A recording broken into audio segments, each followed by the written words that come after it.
Are Ukrainian forces actively dropping chemical weapons on Russian soldiers using drones? Now, this would be a war crime. Videos have emerged over the past couple of days showing Ukrainian soldiers outfitting drones with what appears to be canisters of some sort of chemical agent. We don't know. Other videos have emerged showing these drones dropping these canisters on Russian soldiers. The videos are horrible to watch as soldiers writhe around on the ground. Convulsing, having seizures, and of course dying moments later. We're not going to show you those videos. You can seek them out if you want to. And of course, all of this comes almost 20 years to the day when Colin Powell famously held up a little white vial of what appeared to be anthrax. At the time, we now know that it was faked and got us into a war in Iraq where millions of people lost their lives. A man who tried to prevent that war, knows a lot about chemical weapons and weapons in general, is former UN weapons inspector Scott Ritter, who warned us all about the lies that we were about to see on that day. And Scott joins us now. Good to see you, Scott. Welcome to the show as usual. It's interesting. Of course, the story about Ukraine is amazing, and you, with your experience trying to warn the world of the lies that were being perpetrated in Iraq, when you hear these stories coming out of Ukraine, these videos emerging of purported chemical weapons being outfitted on drones, what happens in your brain? Like, is there like an alert that goes off? How do you assess what you're seeing in Ukraine versus what you knew happened in Iraq 20 years ago? Well, first of all, I have to take the videos at face value.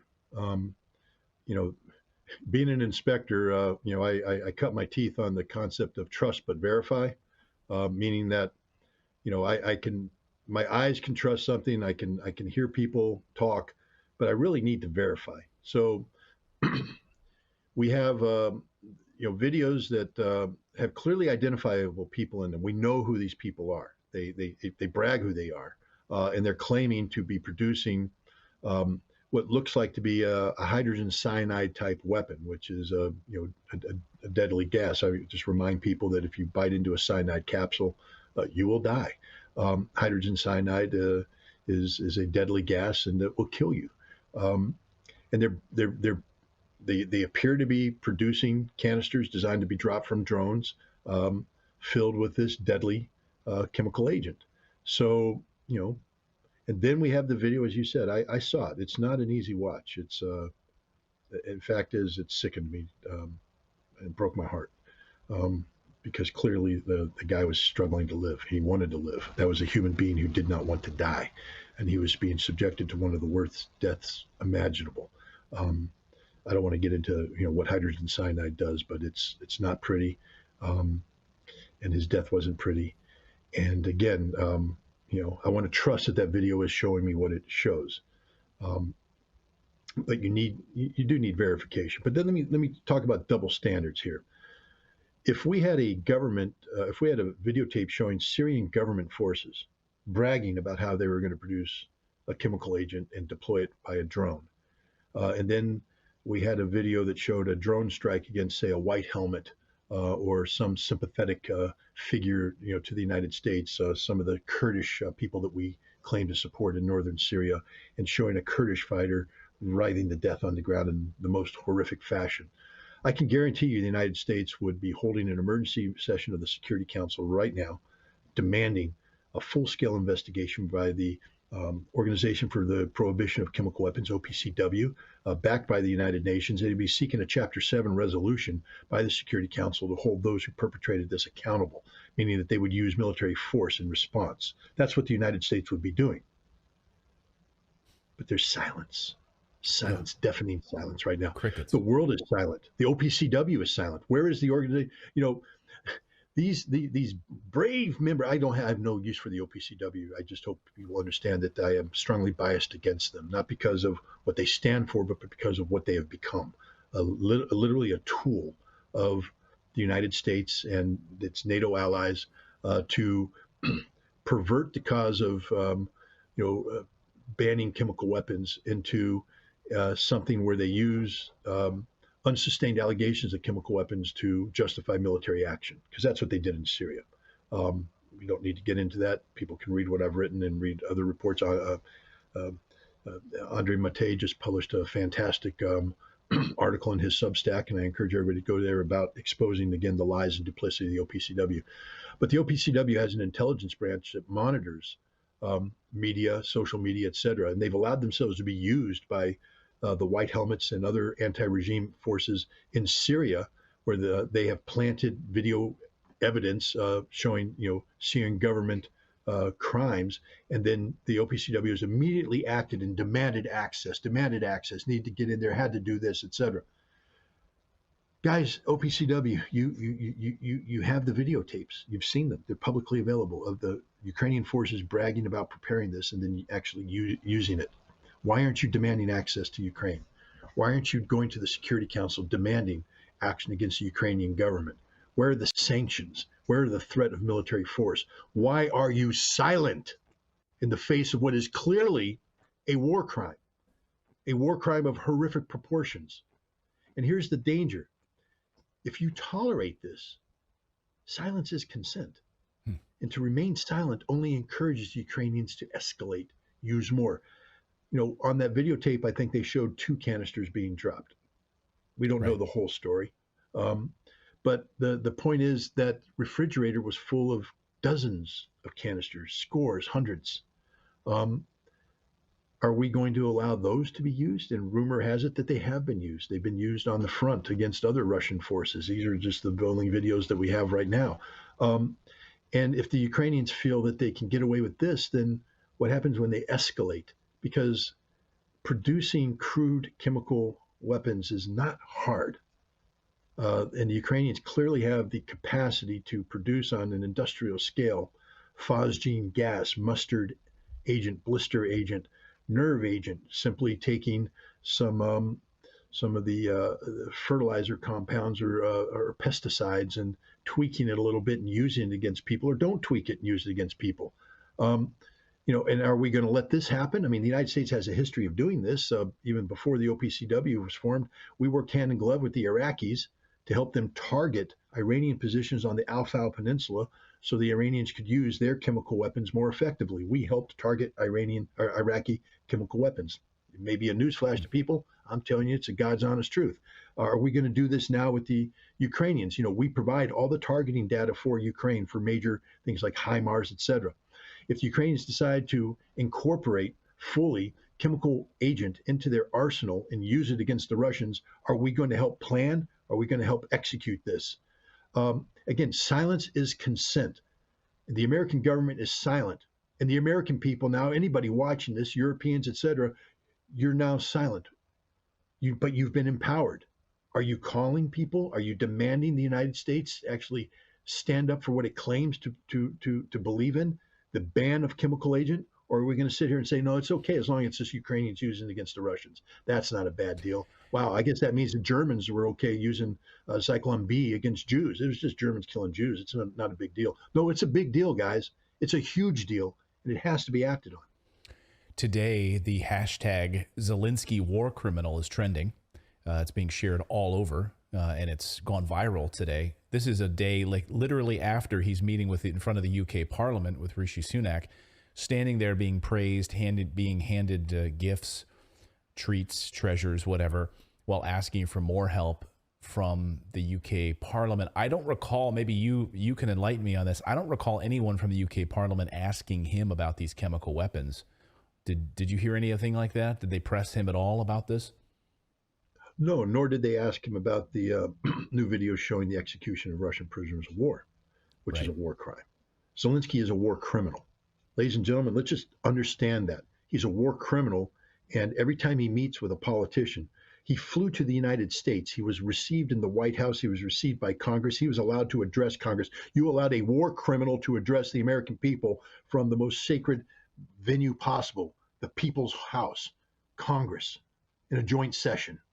And you allowed him to sit in the White House, the People's House, and talk to our president.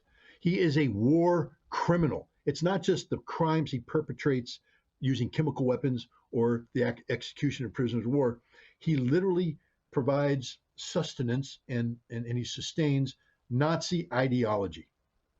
His government has embraced Stepan Bandera, one of the most hateful, odious characters in modern history, a actual follower of Adolf Hitler with the blood of tens of thousands of Jews, hundreds of thousands of Poles, hundreds of thousands of Russians on his hands. He is the national hero of Ukraine. Children are trained by law in Ukraine to worship Stepan Bandera. The Ukrainian military, which we support with our taxpayer money, and I'm not talking about Azov Battalion and the other neo-Nazi nationalist units out there. I'm talking about the mainstream Russian military. They're paratroopers, they're tankers. They sing songs about Bandera being their father. And this war criminal is in front of everybody being treated like a hero. Silence is consent.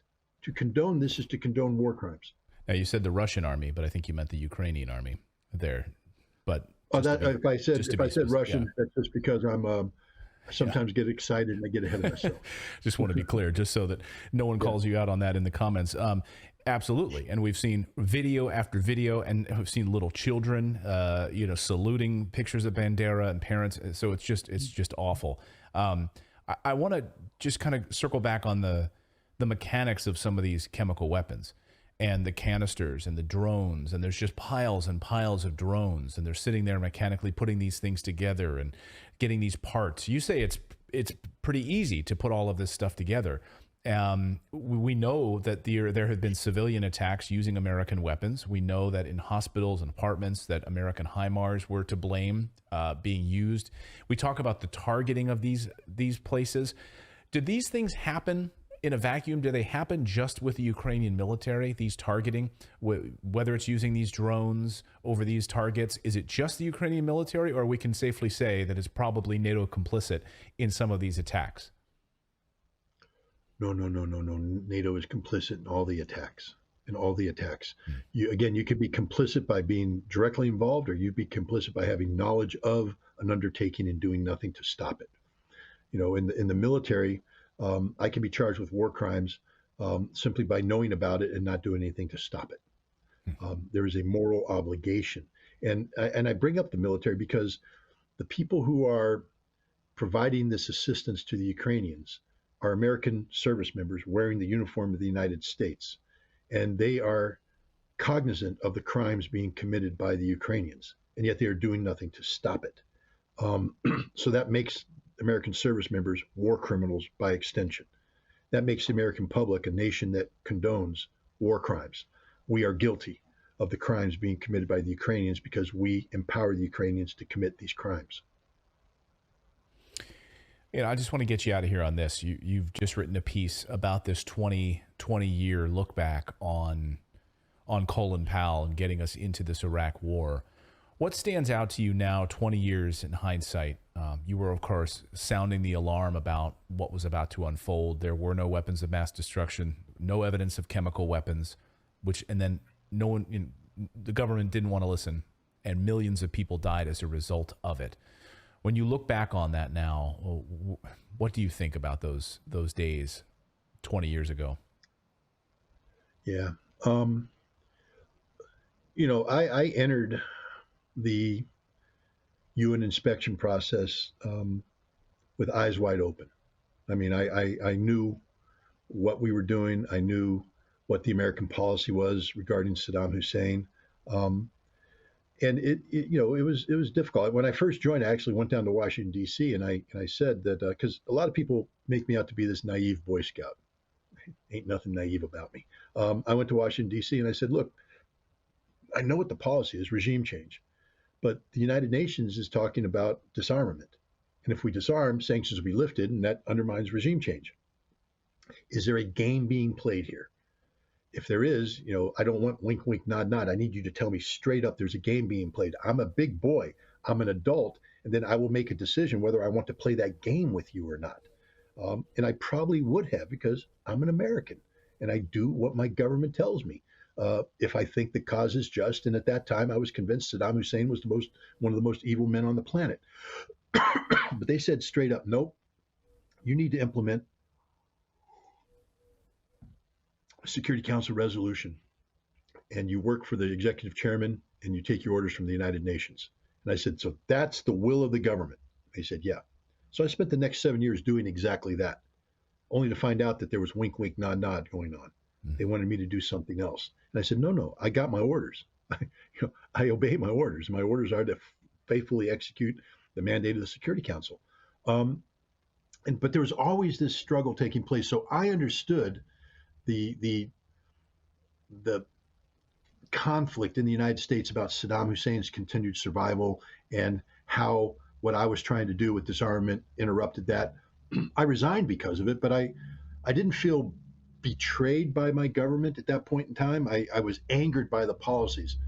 The betrayal came because to be frank, prior to that, the people paying the price were the Iraqi people. And while my heart goes out to the Iraqi people, as an American and as a Marine, my loyalty is to my Marines, to that. So, I resigned on principle, et cetera. But as I saw my country going to war, that's a whole different, concept. And I firmly believe that you can't go to war unless you've exhausted all possibilities to resolve the issues peacefully. And you have to go to war being honest about this. It's one thing to lie so you can continue to strangle Iraq. It's another thing to lie to put American lives on the line. And what I saw in the lead up is that the American government was willing to lie to the American people to make a case for war that would cost thousands of Americans their lives, but it was a dishonest case. And I did my best to speak out against that and say, no, I'm not going to let Iraq off the hook. They don't have what you claim for them to be having, and it's not worth the drop of, of the blood of any Americans on this. Colin Powell was a man that I held in the highest regard. I had interacted with him in the past during the INF treaty when he was one of the guys that got that treaty off the ground. During the Gulf War, he had my back when people were angry that I was telling the truth about not killing any Scuds. And as a weapons inspector, he stopped the CIA from removing me and two other Americans because we weren't playing the wink, wink, nod, nod game. So I held this guy in high regard.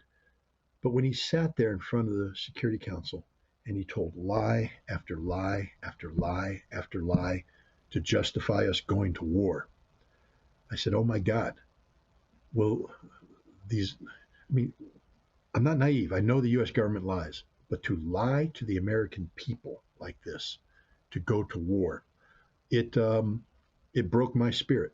And ever since then, what I've come to realize is that American officials are incapable of telling the truth about anything. Because from that moment on, we have never told the truth about anything.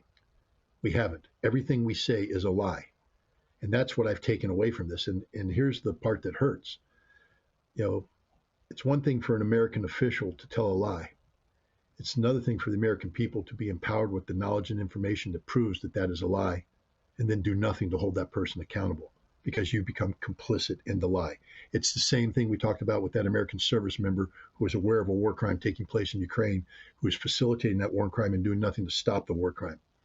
Our government lies to us on a daily basis, and we, the people of the United States of America, do nothing to hold them to account for these lies. So we become partners to that lie. And this is what's heartbreaking, because we are literally a nation that lives on a throne of lies. Well, and this week we learned that, confirmed by Seymour Hersh, that in fact the Nord Stream pipeline was in fact blown up by the Americans, as we had all suspected. And there's silence once again. Silence. Mainstream media is ignoring the story. The Associated Press is complicit in being a stenographer for the White House.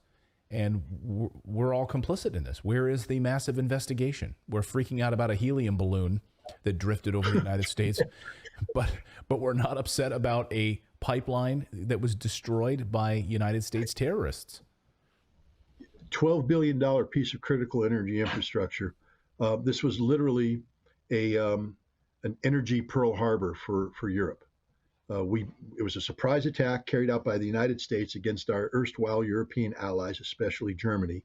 The ramifications of this attack is the economic destruction of Europe, and yet no one's talking about it. Seymour Hersh has bravely put the truth out there, but the U.S. government denies. The American media is complicit in that lie. But the most stunning thing is that the Germans who were attacked are complicit with their own silence. Right. This is shocking. It's really one of the most amazing stories I've ever covered, and it's amazing to watch the European silence. I'm in Europe, and it's just crickets, absolute crickets. Yeah. It's like an abusive relationship where everyone else sees it, but they don't want to acknowledge it. So everyone just stays quiet about it. America loves them. America loves them. Mm-hmm. No, we don't. We don't love you. We don't like you. I would encourage all of you to go out and read Scott's sort of retrospective piece on Colin Powell. It's an eye-opening, and if you weren't there at the time, you don't know the context. I'll link it up in the description below. And always great having you on the show, Scott. We really appreciate it. Thank you so much for your context on all of this. Thanks for having me. And you point out to Scott, so many people in the chat were like, no one listened to him, and millions of people died, and he was right, and has been vindicated since. And even Seymour Hersh writing that big piece on him in the New Yorker, like fully investigated and studied and went deep into the sourcing on Scott and his sources and confirmed what Scott had said. And so, impeccable journalism. Because why would you want to say things that Congress doesn't want you to say? We saw in the Twitter files what happens when Congress has a narrative and then pushes people to form around that narrative, and how they're like, yes, but can you just say what we need you to say for whatever selfish purposes? Right. At the end of the day, you can like the guy or not like the guy. It doesn't really matter. What he was saying is accurate, and he's now vindicated. And a guy like Colin Powell sitting there with a vial of anthrax that was faked, moving an entire country to war where millions of people end up losing their lives, and destabilizing an entire region. Like, that was the result of that holding up of that anthrax vial. Yeah. Anyway, awful. Thank you so much for watching this segment here at Redacted. We are live every day at 4 p.m. Eastern Time, trying to share the stories that the mainstream media will not cover. You should also come over and join our community of Redacted Rebels over at redacted.inc. That's our private locals community where we can share exclusive content that we simply cannot share here on YouTube. Come over and join the rebellion together right now by going to redacted.inc. We'll see you next